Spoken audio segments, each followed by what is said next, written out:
The hood is here. So this is a Scoot style hood from Sabon, or ST style. Guys at Sabon are really nice, and they want to help us out. So we're going to be putting this hood onto the 3 rotor.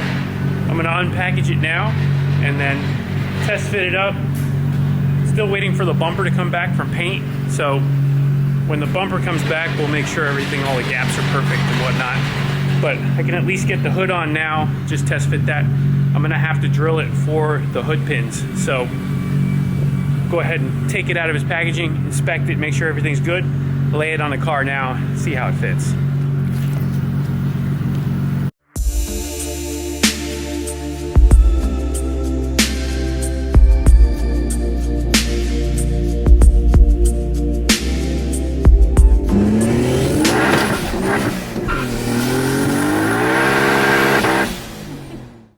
So day is gone to night. It actually took me a while to get this hood fitted up right. I mean, it fit okay. It's just my car in particular. I have hood pins, which I transferred from the old hood to the new hood, and then also just overall a little bit of modification I had to do to the skeleton of the hood. I don't recommend doing this, but in my case, I had to do it in order to clearance for the 3 rotor. But the good thing is, well, for the fuel rail for the 3 rotor. The good thing is, it worked. And I have plenty of clearance. You can see now, this is what the finished product looks like, minus the bumper, which I'm waiting on still. But the hood fits perfect. Everything is as expected. Very nice. Quality from Sabon is really good. Sabon is really good, and couldn't be happier so far. Just got to get that bumper. Now the bumper that I'm putting on, obviously that's not a factory bumper, so there is a little bit of fitment that needs to be done, and we're gonna have to do that in real time on the car. So the headlights, you can see these are Evo R. They're like an Amemiya style headlight. They've seen better days, but regardless, the front structure of the car has been manipulated a little bit, so those headlights are fitted with some brackets and stuff, but they're good, nice and solid. My hood latches, which I transferred from the other hood, works good. And here's the modification I had to do to the bottom. That little center support, I had to remove that to clearance for this fuel rail, which protrudes pretty high.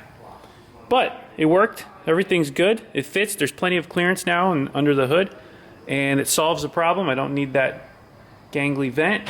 And this vented hood now becomes very useful. So super happy with that.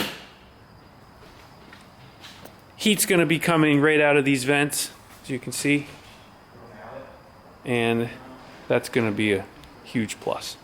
So on to the next item. I also picked up this fuel gauge because I don't have a fuel level gauge in the car, and I needed something so that I could tell how much gas I had left. So I'm going to put this in. This is an Autometer Sport Comp 2, full sweep, electronic, and it's programmable.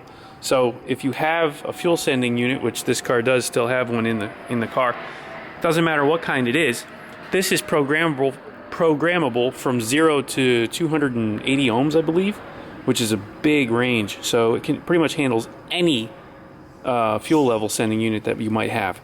So it's universal, in other words.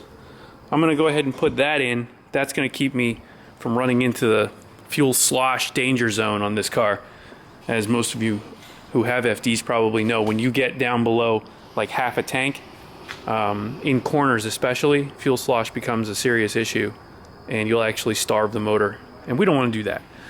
The real fix for that is honestly a surge tank, which I plan on doing as well. But for now, I at least need a gauge so I know how much fuel I have, because that's just ridiculous running without one. Man, I love that hood. So I'm going to go ahead and get started on that, and I'll spare you the details, and I'll just show you to you when it's all done. Okay, a couple hours later, I went ahead and made a bracket to mount my AFR meter, my wideband, and the fuel level gauge together, so you can see what I ended up with here. So over here we got AFR and then fuel right above it.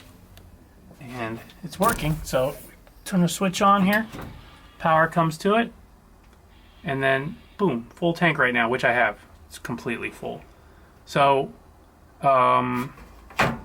it won't be 100% accurate at this point.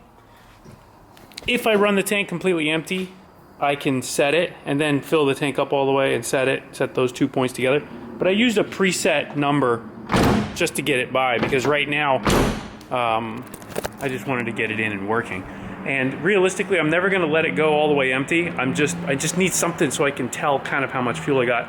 The range that this sensor or this sending unit on the car is 75 ohms empty and 7.5 ohms or close to 8 ohms full, while the setting that's in the sensor or in the gauge right now is 10 ohms full and 75 or 76 empty. I can't remember what it was, but regardless, that's close enough. So as the gauge starts to get down towards like halfway, that's where I'm going to be filling it up, and realistically that's going to be around half a tank.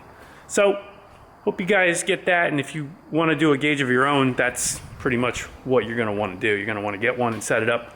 I highly recommend this Autometer one. I like it. It's calibratable, and it works with any sensor. So pretty cool little extra, and the race car becomes a little bit less, I don't know, stressful, I guess. Hopefully the bumper comes back tomorrow and we'll be able to button this thing up. I've got some cool videos that we're going to be making this weekend, and I need this car to do it. So if not, I'll have to find another car, and well, not find, but pick another car, which I didn't really want to do. I wanted to do it with this car, so fingers crossed. Bumper, come on, let's get this thing done. Come into the shop and this guy's taking over. Taking over. What do you mean? You're taking over my shop. Just one lift and... What's going on here? Well, I gotta do a tranny job. Well, a clutch job that involves taking a tranny out. So tranny job too, I guess, right? Okay. Well. And, yeah, no, it's kind of been a nightmare. Every single step. It's shift knob that's impossible to get off. Rusty bolts, stripped bolts. Everything's rusty, but I mean, I'm on to the next step. I gotta take the heat shields off, drop the drive shaft, drain the fluids, which drain the fluid should be the easiest part. Honestly, these clutches are not that difficult. So, are you trying to make me look bad or what? No, I'm trying to make you, I'm not trying to motivate you to get this done quick. I'm still going. You are still going. Well, anyway, what's your plans with this car? What are you gonna do with it when it's done? You're gonna hoon it or you're gonna sell it? I don't know if I want to slam it. Whoa, so you're thinking about actually doing something with this thing. I don't know if I want to slam it and just like be ignorant with it, like slam drift car. Really just set it up for drifting and go. They make good race cars. Well, I was thinking about setting up for drifting because like Taylor Ray and Adam LZ have 350Zs, so I think it would be cool if I had the 370. And like, bad news is it would get destroyed because like learning and everything. Right. And like they really don't care, so like if they hit me, I guess I can't care either. Right. So if I go that route, it's gonna get destroyed, or I can make some money and sell it. What is this? What is what? Oh, there's like a little billet plate up there. Is that factory? Dude, don't ask me, man. This is the first time I've ever seen under one of these. And I'm taking apart the whole thing, so. Carry on. Yeah. How's the roadster running? It's great, actually. On that Grey Goose race dude, juice. It's still in there, actually. People want to see a Grey Goose race juice shirt. Yeah? We should do it. We should do it. Just misspell everything. You know what I mean? Like with just a bottle of vodka. Yeah, like tipped over with some coming out of it. Cool, we got some ideas. My car tipped over, with the bottle tipped into the gas tank. Yeah, or like the car in the background and then the bottle tipped over on the ground in front of it. Oh, with like spilled? Yeah. That would be sick too. We got some ideas. Something to think about. Let us know. Let us know if you guys like the idea. Throw it down in the comments. Let us know. Marcus, let us know, Marcus. Grey Goose Race Goose? Grey Goose Race Juice Goose? Grey Juice Race Goose? Oh, look at him hitting the bottle on the job. This guy's a boozer. He's a straight boozer. You know, I usually have a couple of 2-3 Bud Lights in there, but not today. Yeah, well, times are changing, my friend. Times are changing. It is, they are. We're cleaning things up around here. We got some Mountain Dew today, though. Oh, man. Got to do the do. You know what Mountain Dew is actually named from? Mountain Dew, history lesson, sit down. Mountain Dew actually came from moonshiners back in the Prohibition days. Not coming off. And they called moonshine Mountain Dew. That's pretty cool. Yeah, so that's where it comes from. History lesson of the day. See you guys later.